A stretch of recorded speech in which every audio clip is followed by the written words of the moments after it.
Hello everybody, welcome back to Cooking with Uncle Pete. Thank you so much for watching the last video, I really appreciate it. And if you haven't seen it, what's wrong with you? You don't like waffles, you maniac? Anyways, for those of you who are new, I'm not a professional chef, I'm just a tipsy, chubby guy, and I like to eat tasty food. And today, we're gonna make pizza from scratch. So here's what we're gonna need. We're gonna need 200 grams of delicious flour. We're gonna need just a teaspoon of salt, a teaspoon of sugar, and then some oil. And also, some lukewarm water. This is called... Hey Luke, come warm this up again! God damn it. And anyways, we're gonna need 1 bottle of large beer, but not for the pizza though.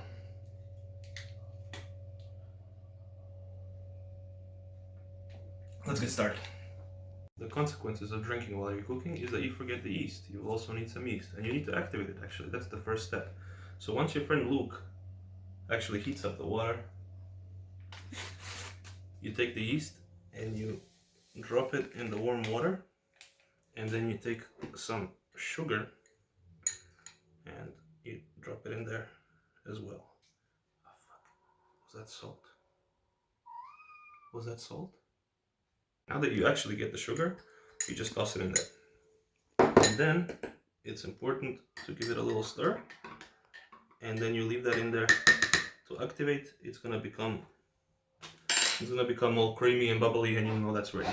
Meanwhile, what you do, you take your flour, you drop it in there, which is around 200 grams, and then you just need a teaspoon, and you drop 2 to 3 teaspoons in there, depending on, you know, generous. Okay. All right, and then the last step is you take a little bit of salt and you just get it in there, and another. And now you wait for your yeast. And while you wait for your yeast, take a sip of beer.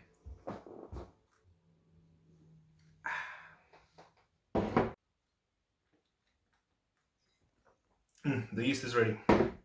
It's all creamy and weird, so you just put it in there. Nice. Make sure you get all of it. And then you give this a stir. Try to use something to stir it with, because as you can see, it's all yucky. And now you ask me, Uncle Pete, this is too yucky, when can I get in there with my hands? Well, to that I say, wait, you little rascal, it's coming up. So now we just keep adding flour until we get a nice consistency, and just keep stirring until you start to get a nice dough. Once it gets to something like this, because we don't want to overdo it with flour, we'll just close it up with some cling film.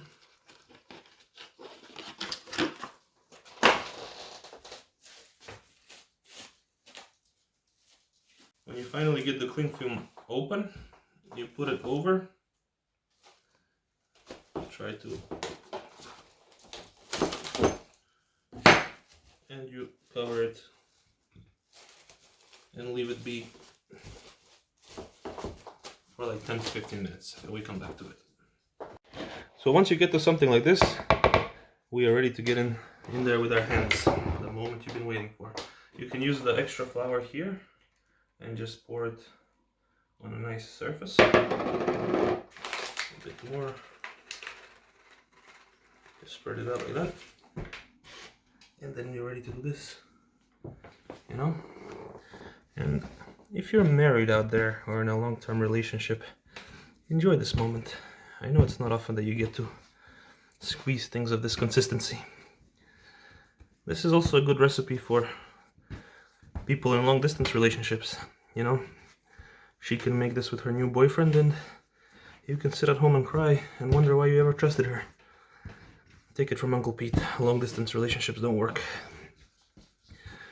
You can always add a bit more flour, but you can't heal that hole in your heart. Make sure you knead this nice until it doesn't stick to your hands at all. As you see, this is a lot of dough. We're gonna probably end up splitting this and maybe have a breakfast pizza tomorrow. So as you can see, I've been kneading this dough or squishing it, whatever is the chef term for it, for about 5 minutes. And I just kept flouring up wherever my workstation is and making sure I stretch it, because you see the inside is sometimes still mushy, and that's fine, but you still want it to be nice and together, you know. Then you get here, and now you just squish everything together nicely. Squish that cat, and then we can start shaping it into a pizza slowly. So now the key is to make this dough, you know, you want this pull back. If it starts pulling back by itself, that's good. Now this might be 2 pizzas for some people. It's entirely possible, but considering my intake, it's definitely gonna be 1. Now you want to stretch this dough as thin as you can, so just keep working it. It doesn't have to be perfect at first. Just keep working it into a nice circle, and make sure it doesn't stick too much.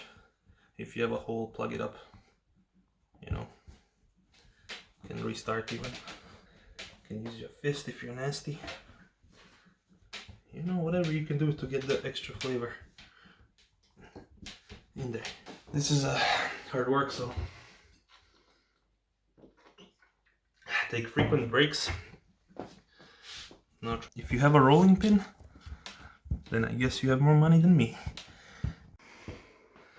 So that clearly didn't work. So what you do, you pick it up, and this time you don't be silly as Uncle Pete was, and you take your plate, and that's where you start forming it up. And now you start again. Make sure you try to get it as thin as you can. Maybe we do one of these. Hoppa. Hoppa. Alright. Alright, well, this actually works, so I guess this is one way to do it. Just start spreading it out.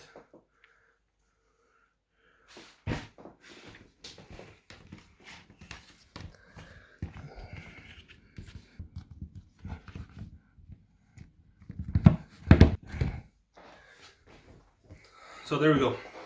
Try to get the middle and stuff around, you know, the crust you can always cut off if they don't work out. Or make a cheesy crust. Or make a cheesy crust, you can just fold them back in. But try to get it as thin as possible. And now, does your oven suck? Because mine does. A little trick I learned, if you have a sucky oven, you could put the dough at like 180, 200 degrees and cook just the dough in there, just to make sure that everything is cooked when your pizza comes, because we still have to make the sauce and put it on top and stuff like this. So I'm gonna put it in there just for 5 minutes. I don't want it to cook fully because I still want the sauce to get absorbed, because I like it saucy. Alright, so I put the dough a little bit in the oven to cook, because like I said, my oven sucks. If yours doesn't, you don't have to do this. And this is basically what I found in my fridge. So I have some tomato. I got some turkey, ham, sausage, whatever you call this, some cheese, some fresh mozzarella, some tomatoes, and then I diced up some onions. And also what you need is some tomato sauce. You can cook some tomato sauce up, like basic tomato, pepper, salt, and stuff like this, but I got this nice Napoli sauce, so I'm going to be using that. So basically, you have to come here and then add 2 spoons, kind of spread it out. You don't want to use too much sauce. A lot of sauce doesn't mean good pizza, it means soggy pizza. So this is just, you want to cover it nice, but you don't want to use too much, because otherwise it's going to be too soggy, and you don't want that. And now it's time to get cheesy. Cheese. Cheese. Cheese. Cheese. So yeah, and that's enough of that. Basically, you can add more cheese if you like. Wait a second. What's that behind your ear? Cheese. Alright, for real now. That's it. So now, come in with the sausage, turkey, ham, or whatever you want to use. You can make this a pepperoni pizza. You can make this whatever you want, you know, whatever you have. It's, like I said before, everyday items. So that's some sausage. Now this is again to your taste. You add some onions.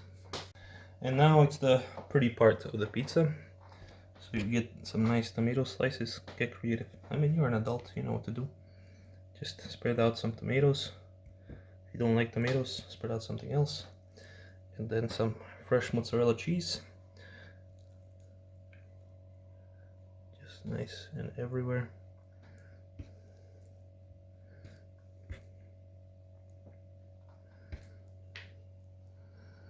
And there we go. Why don't you add some pineapple? Why don't you take your hippie ideas and get out of here? There it is. Like I said, if you pre-baked it a little bit, like I did, pre-cooked it, then it doesn't have to be that long in the oven. But if you haven't and your oven is nice and working well, you can just put it in there for 15 minutes at 200 degrees. You know, just make sure it's all nice and golden on the sides and as well as on the bottom. So that goes in for another 5 to 10 minutes because I pre-cooked it. And while you wait, you can I don't know, you can drink more or you can learn some origami. Yeah, let's make an origami bird.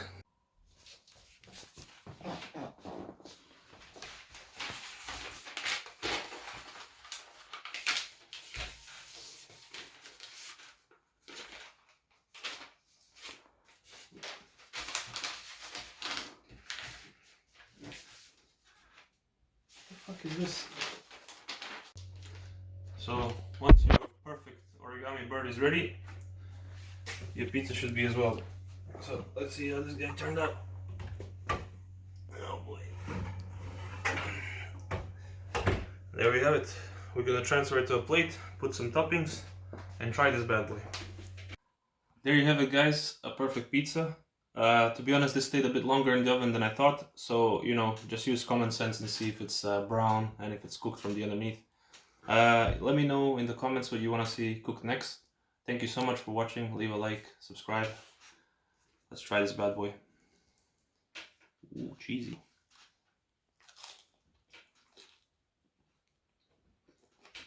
See you next week.